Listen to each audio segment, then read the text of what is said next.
My sister accuses me of having poisoned her because she's jealous that people pay attention to me after my pregnancy loss, but my ex-brother-in-law has something to show. 8 months ago, I experienced one of the most devastating moments of my life. I had a miscarriage. When my husband Aaron and I found out we were expecting a baby, it was one of those moments where suddenly everything seemed full of hope and possibilities. We talked endlessly about what the baby might look like, who the baby might become, and what kind of parents we would be. Aaron was incredibly supportive, and it was wonderful to know that we were on this beautiful journey together.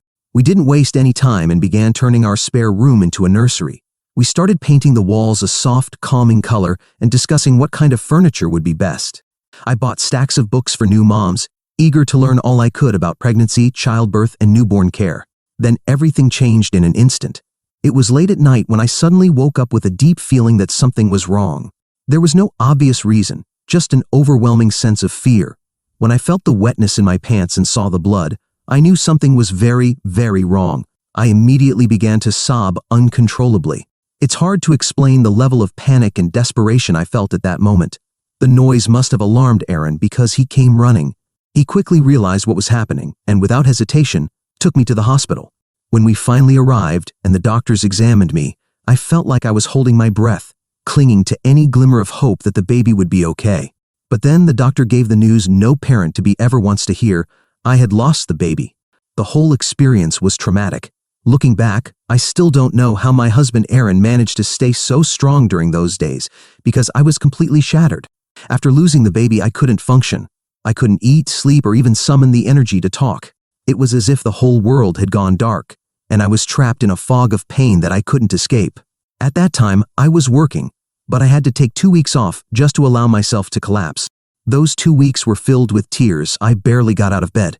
Waking up each morning was a cruel reminder of what had happened, and it was unbearable. All I wanted to do was sleep, because when I was asleep, I didn't have to feel the pain. During that time, my family really came through to support me in a way I will always be grateful for. My parents and my sister checked on me constantly. Every day, someone would call, send a message, or stop by the house to chat with me, even though I wasn't able to hold much of a conversation. My cousins and relatives visited, bringing food and fruit, trying to nourish me in ways I couldn't do for myself. But no matter how many people came or how much they cared, I was emotionally numb. Despite their best efforts, there was nothing anyone could say to make the sadness disappear. Through it all, my husband was the one who held me together. Aaron took care of me when I couldn't take care of myself.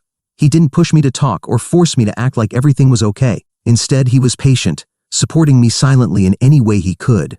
He would bring meals even though I could barely touch them. He would sit with me in silence when words became impossible.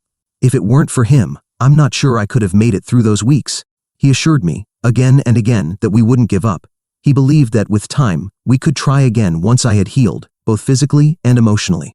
His faith and optimism were the only things that kept me from completely sinking into despair. Little by little, I started to recover.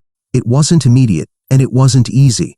I decided to return to work mostly because I needed something to distract me. Work gave me a routine, something to focus on so I wouldn't have to think about the baby all the time.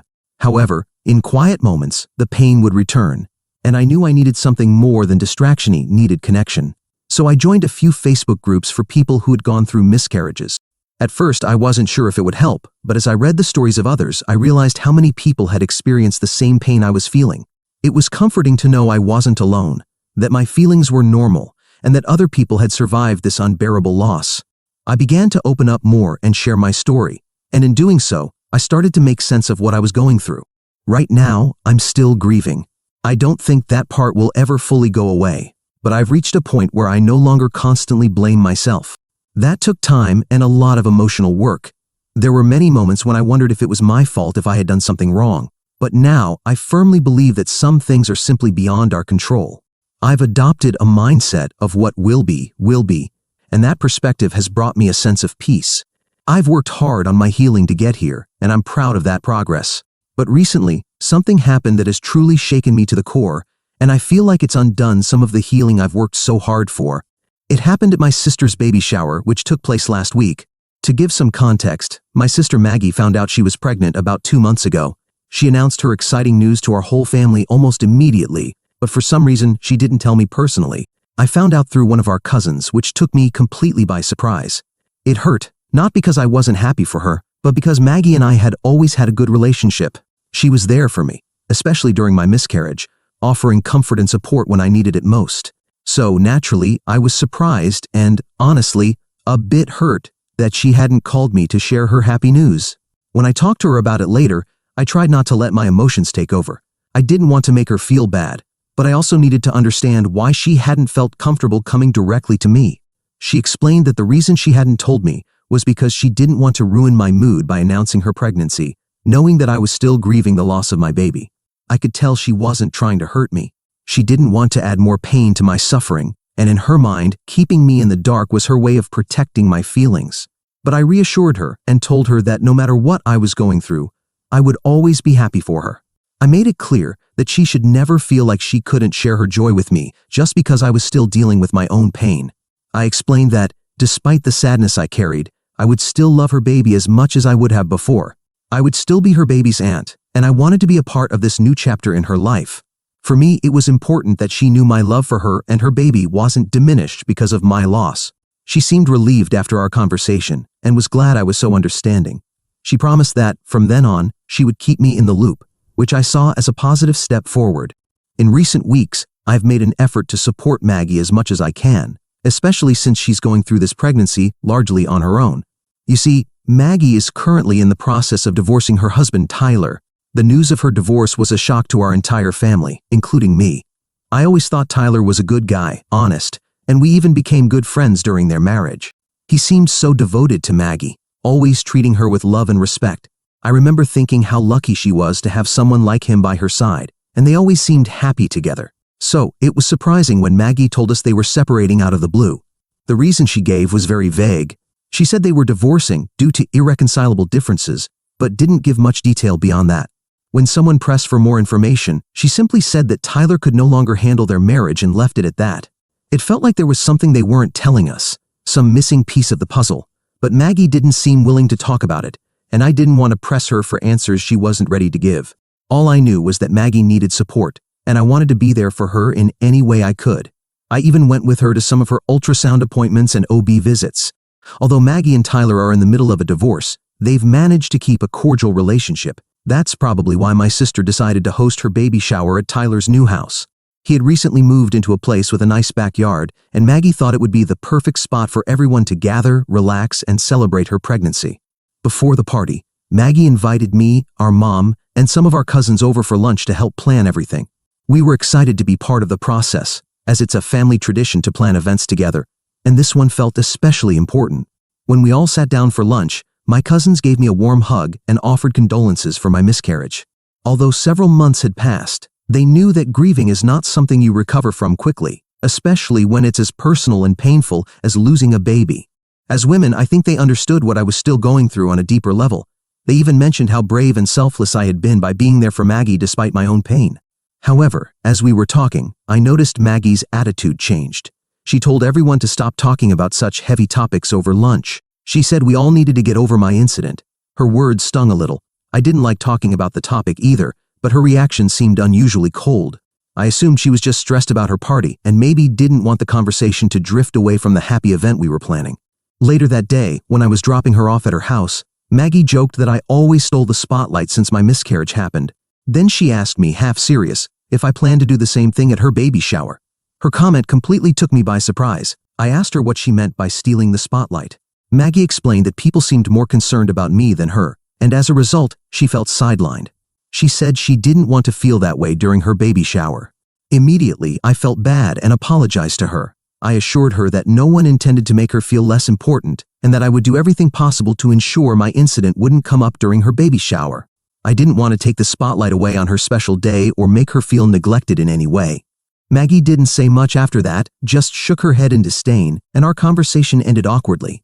I understood that Maggie wanted to feel completely supported and cherished during her pregnancy, especially with everything going on with her divorce, but I hadn't realized that my loss had made her feel sidelined.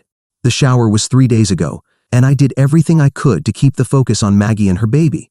I didn't want any attention. This day was about Maggie, and I wanted her to feel the support and love she deserved. But despite my efforts, several people still came up to me during the event, giving me warm hugs or gentle pats on the back. I know they meant well, but with each hug or gesture of sympathy, I could feel Maggie's eyes on me. She didn't say anything directly, but I could feel her discomfort and irritation growing. I didn't want to make the day revolve around me, and I certainly didn't want to cause any drama. I just wanted to enjoy the event, celebrate my sister, and the baby she was bringing into the world. But I was very aware of how Maggie might be perceiving the situation. During the event, I also saw Tyler for the first time in what seemed like ages. I gave him a hug, and he seemed genuinely happy to see me, despite everything that had happened between him and Maggie. It seemed like we were still on good terms. He even apologized for not being there for me, after everything that had happened in recent months. I downplayed it, understanding that he and Maggie were going through their own struggles as well. Tyler had lost some weight, and there was a noticeable change in his demeanor. He no longer had the same vibrant energy he used to have. Instead, there was a touch of sadness in his eyes, making me wonder how he was really coping with the divorce and all the changes in his life. My husband Aaron had also attended, so he, Tyler, and the other men kept themselves busy in the background, grilling and chatting with each other. One of my cousins had knitted a beautiful baby blanket. My dad gifted Maggie a rocking chair for the baby, and my mom went out of her way to buy a new stroller, which thrilled Maggie. For my gift, I decided to give her a couple of motherhood books that had helped me during my pregnancy, along with a baby shawl that had deep personal meaning for me. This shawl was the first thing I bought when I found out I was pregnant. I remember being on a trip in Istanbul when I saw it, a delicately woven, beautiful shawl that I immediately fell in love with. I bought it with excitement, imagining wrapping my baby in it. After losing the baby, the shawl became bittersweet, tied to both my happiest memories and my greatest pain. But I couldn't just throw it away. I wanted it to have a purpose, to be part of something good. So, I thought it would bring me some peace to give it to Maggie, hoping her baby could put it to good use. However, when Maggie opened the gift and pulled out the shawl, she froze. Her expression changed from surprise to anger. She looked at the shawl as if it were something contaminated, then asked, visibly frustrated, why I had brought it to her party. I was confused and tried to nervously explain that it was special to me and that I wanted her baby to have it. I thought it was a personal gift that would be useful. Everyone else at the party admired the beauty of the shawl, but Maggie didn't seem to care. Her face filled with anger, and then, to my surprise, she began accusing me of trying to curse her baby with my gift. I was shocked by her words and asked her what she meant by that. But before she could answer, my mom, who had been watching the exchange, stepped in. She said it was inappropriate of me to give Maggie something that was originally meant for my deceased baby. She explained that it wasn't right to pass something tied to a loss onto a new life. Hearing her say that upset me. I never intended to offend my sister or make her feel uncomfortable. Honestly, I thought I was offering her something filled with love and meaning. Silently, I took the shawl back and apologized, trying to keep my composure in front of everyone, even though inside I felt devastated. However, Maggie, visibly upset, insisted and told me that just because I had lost my baby didn't mean I could now give those things to her baby as trash, and that her baby deserved something better than that. I was on the verge of tears. At that moment, my husband, Aaron, stepped in. He interrupted the conversation and addressed Maggie directly. He made it clear that my intentions were never to hurt her or upset her, and that I had only given her the shawl as a way to try to find healing, while also showing how much I cared about her and her baby. Aaron then pointed out that if Maggie didn't like the gift, she could have talked to me in private afterward. There was no need to insult me in front of everyone and embarrass me like that. The rest of the guests felt uncomfortable, not knowing what to say or do. One of my cousins, noticing the tension in the air, stepped in to support Aaron's point. She asked Maggie to let it go, suggesting that it wasn't worth escalating the situation further. I was completely taken aback by everything that had happened. Feeling defeated, I offered to order something nice for her baby and send it later, hoping to mend the rift between us. But Maggie just scoffed and told me not to bother. Her anger towards me seemed out of proportion to the situation, and it saddened me to see my sister so upset with me over something that truly came from my heart. Fortunately, when my mother opened another gift, the focus shifted and the conversation moved on. Later, when everyone started serving food, I decided to try to apologize to Maggie again. I went to the kitchen and filled a plate with her favorite mashed potatoes and some chicken, just the way she liked it. When I brought it to her, I apologized again, hoping she could move past my mistake and see how much I really cared. But Maggie barely acknowledged me and simply took the plate from my hands without saying a word. Feeling the rejection, I went to sit beside Aaron to find a little comfort. We were eating in silence when we suddenly heard Maggie coughing loudly and repeatedly. We all turned to see her gesturing towards her throat, her face turning red and swollen as she struggled to breathe. I ran to her side while my mother called 911, urgency filling the air. All I could think about was getting her the help she needed.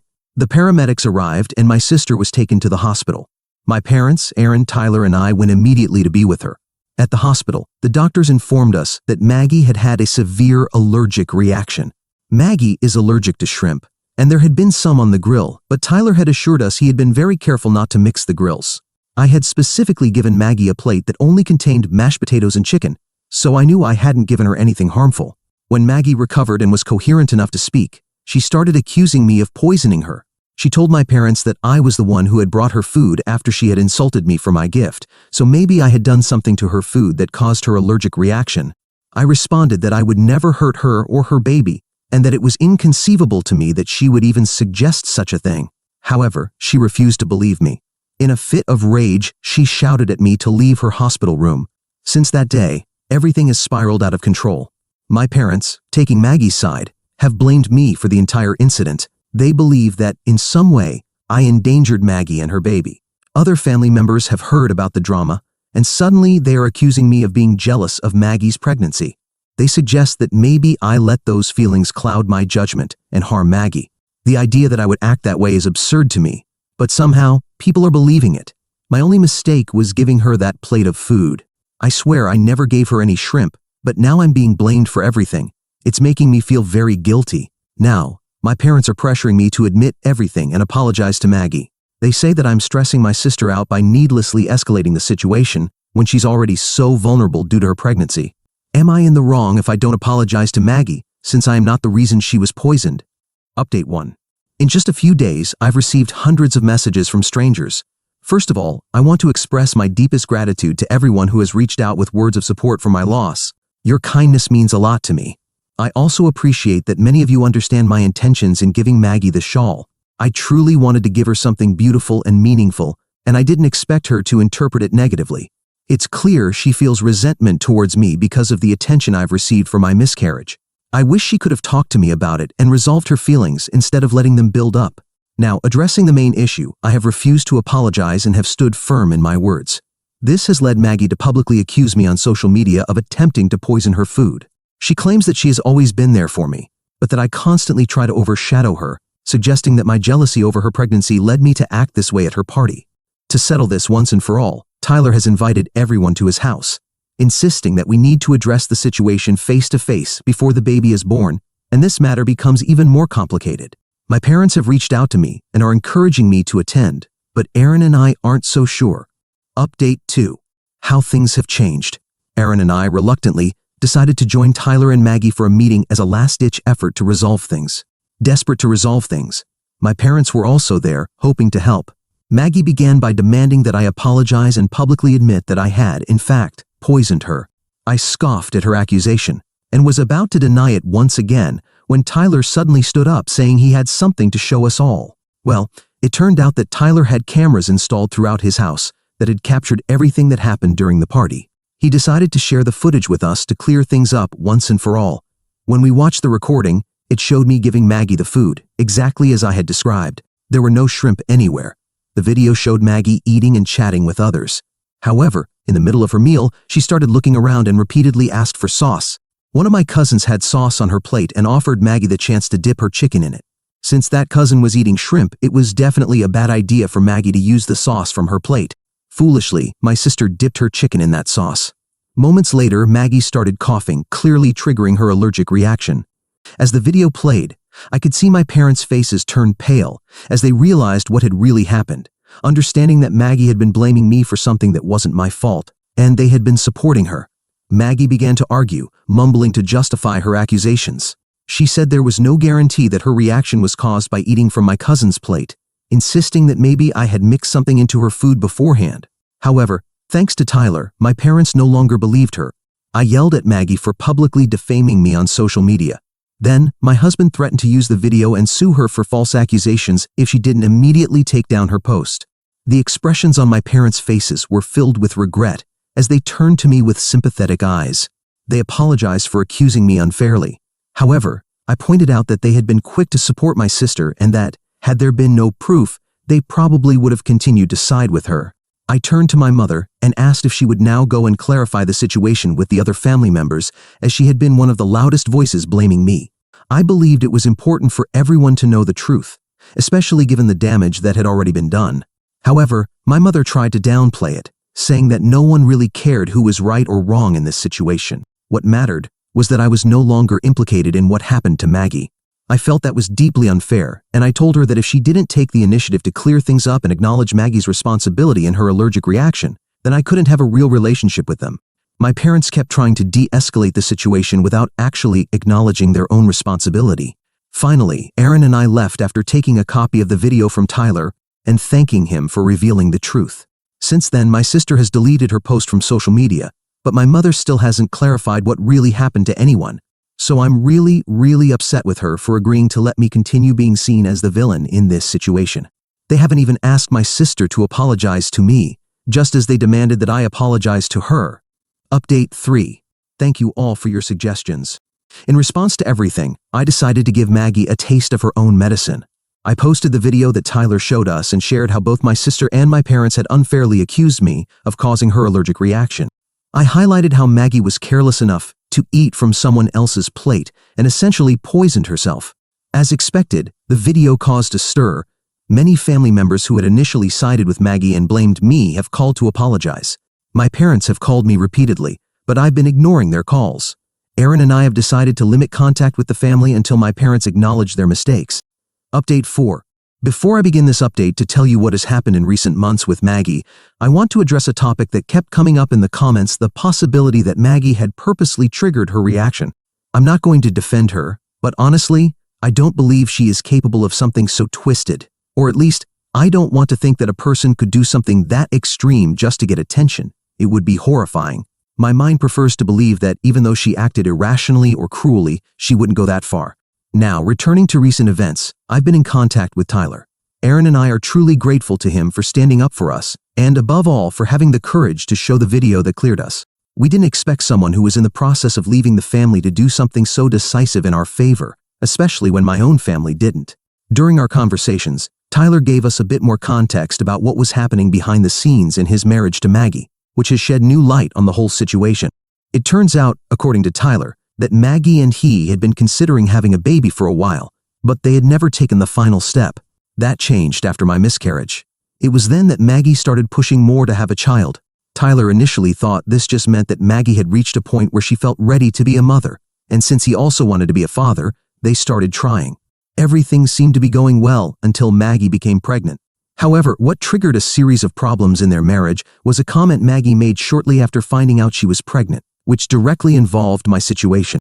Maggie told Tyler something that left him stunned. "Maybe now that I'm going to be a mother, people will stop feeling sorry for my sister and pay attention to me." That comment left him bewildered, and when Tyler asked her if they had really decided to have a baby because she wanted one, or if it was just an attempt to divert the attention people were giving me due to my loss, Maggie didn't deny the competitive undertone of her words. According to Tyler, she responded with something like, "It would be nice for once not to have to hear people talk about what happened to her." This response sparked a series of arguments between them, as Tyler began to feel that Maggie saw motherhood as some sort of competition with me, rather than a genuine desire to have a child. This, combined with other issues in the relationship, led to their divorce. It hurts me to know that Maggie saw things this way, as if my pain had overshadowed her life to the point of making her feel resentful. I never wanted things to be like this. From the beginning, my intention was always to be happy for her, especially when I found out about her pregnancy, despite what I had been through.